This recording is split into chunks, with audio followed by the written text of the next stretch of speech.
All right, welcome back. South Korean President Yoon Suk Yeol issued an emergency declaration of martial law to quell his opposition, which he accused of sympathizing with North Korea and threatening the nation's democracy. He faced immediate backlash and large-scale protests. Take a look.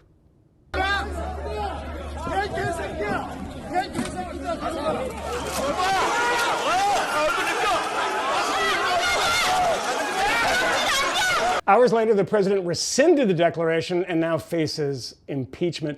Here to help us make sense of what just happened, because no one seems to understand, is Geoffrey Cain, award-winning foreign correspondent, author, and scholar of East and Central Asia. Geoffrey, thanks for being here, man.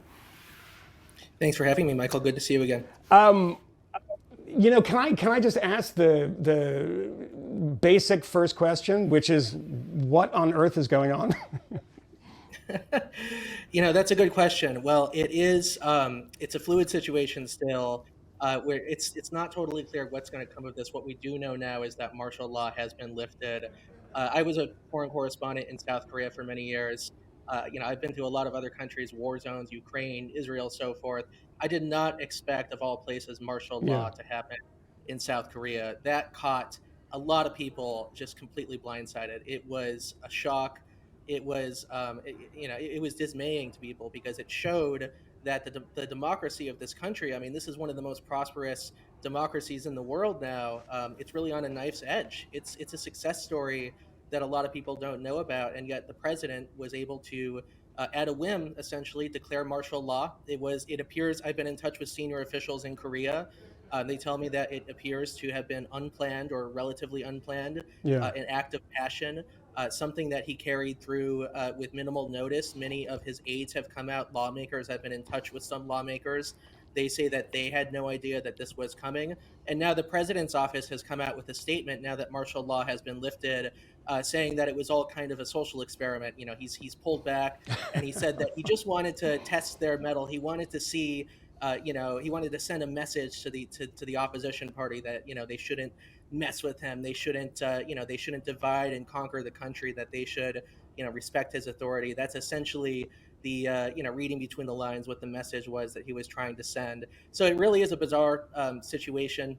There's a lot more information coming in right now, and he is set to give a speech soon. We don't know when that's going to be yet, but very soon he's set to give a speech. He's expected to not budge. People are calling for his resignation.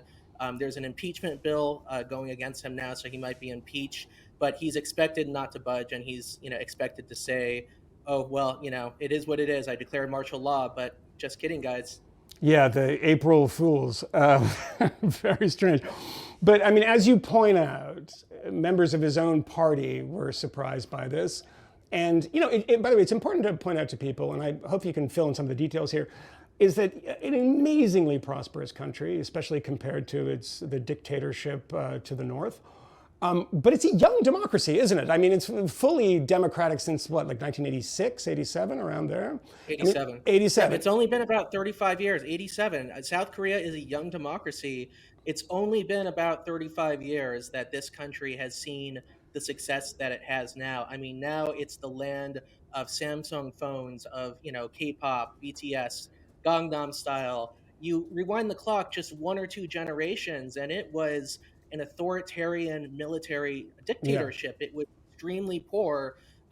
Back after the Korean War, which was in the 1950s, it was one of the poorest countries in the whole world. It was poorer than Sudan, poorer than many sub-Saharan African countries.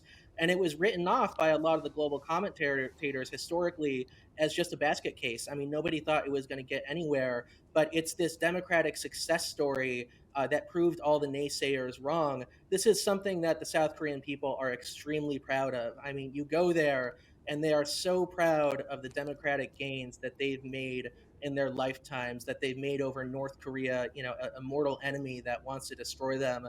They're so proud of how far they've come. And to see the events of last night, to see martial law, just shows them, how fragile this success is. I mean, it turned out, it turned out okay in the end, but it was a race against time. This martial law was only overturned because enough members of parliament, enough voters in the National Assembly were able to show up at the chambers, vote. It was a 190-0 vote. They all voted against martial law. But if they had showed up just minutes later, the military might have been there first, and the military might have blocked them out. There were helicopters landing on the rooftops. The special forces were sent in. They broke a window. They got in.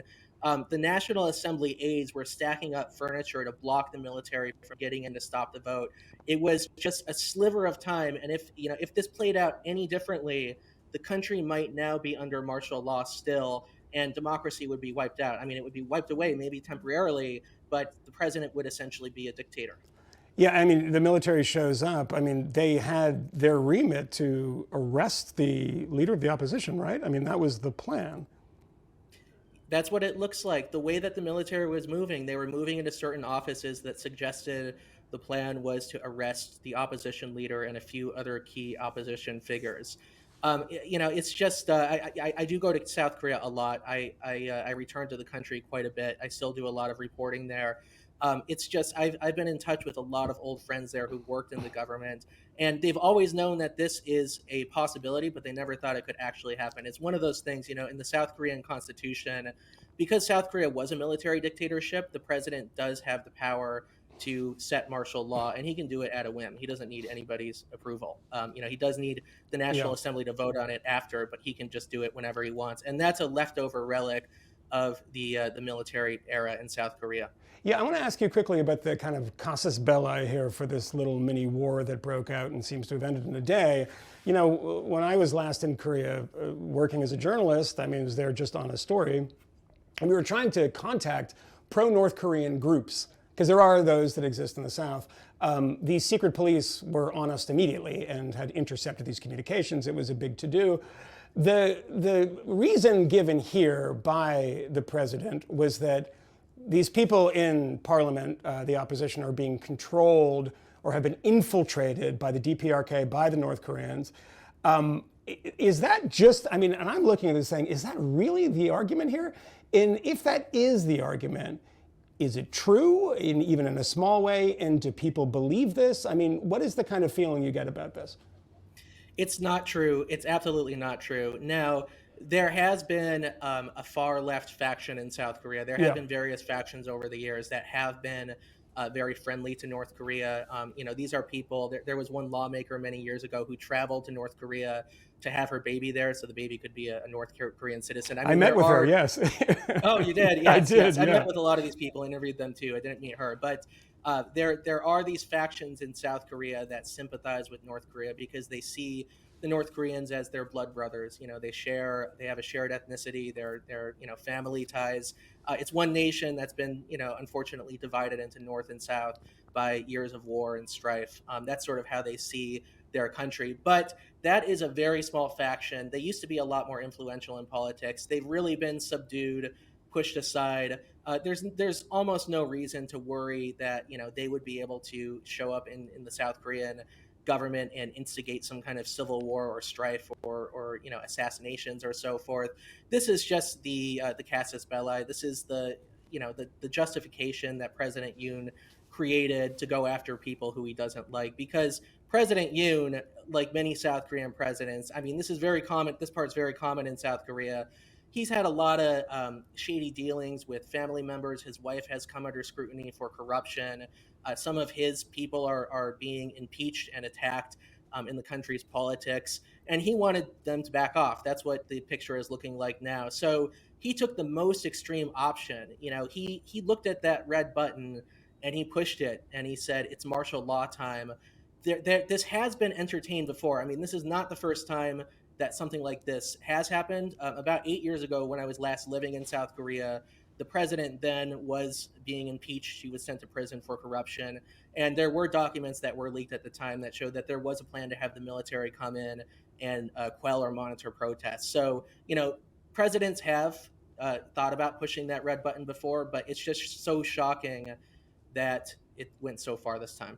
All right. Final question for you here is that impeachment proceedings have been launched from within Parliament. It seems I can't find anyone that seems to have supported this. I haven't seen anyone interviewed that has supported this. Maybe they've gone to ground because it's not a popular thing to support right now. But how likely do you think it is that he will be impeached? And then what happens after that? He's toast. He handed the rope to the opposition party that they're going to use to hang him. Yeah. They everything they need on him, and it's not going to be hard to get him out of office. The corruption allegations are piling up against his wife.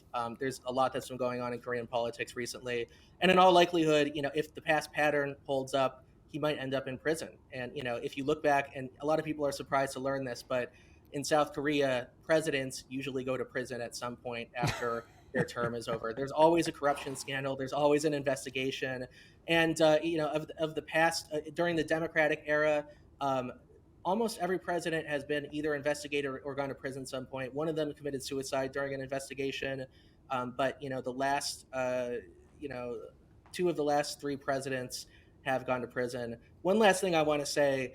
This is the kind of thing to think about when it comes to democracies in general. I mean, even here in America, the president has a number of confidential emergency decrees that are from the Cold War era in case of a World War III situation. The president here has the power to do a lot to declare a national emergency. But these documents, these powers, many of them are still secret. There has been some written about them. Some freedom of information requests have come out that show what's been talked about within government circles, and allegedly some of these powers include the ability to suspend habeas corpus, to suspend trials by jury, there's possibly an internet kill switch. The president can kill the internet if things are not looking good. So we've had one president in the past who was losing his capacities, who had to step aside from the election. We have another president coming in who is older than our previous president as he's starting. This is the kind of thing to think about in America too. When I look at South Korea and what's happened there, I get concerned for what could happen here, because we assume that our democracy might be safe. I'm not saying this from any party line, it's not a Democrat or Republican thing, but it is true that the president here too has powers just like this, and at a whim can possibly instigate them. All right. Slightly depressing, Geoffrey. I hope that doesn't happen here, and I hope that everyone would line up in front of Congress like the South Koreans did. Thank you, Geoffrey. We hope to have you back to fill us in on any developments in this story. But that is our show today.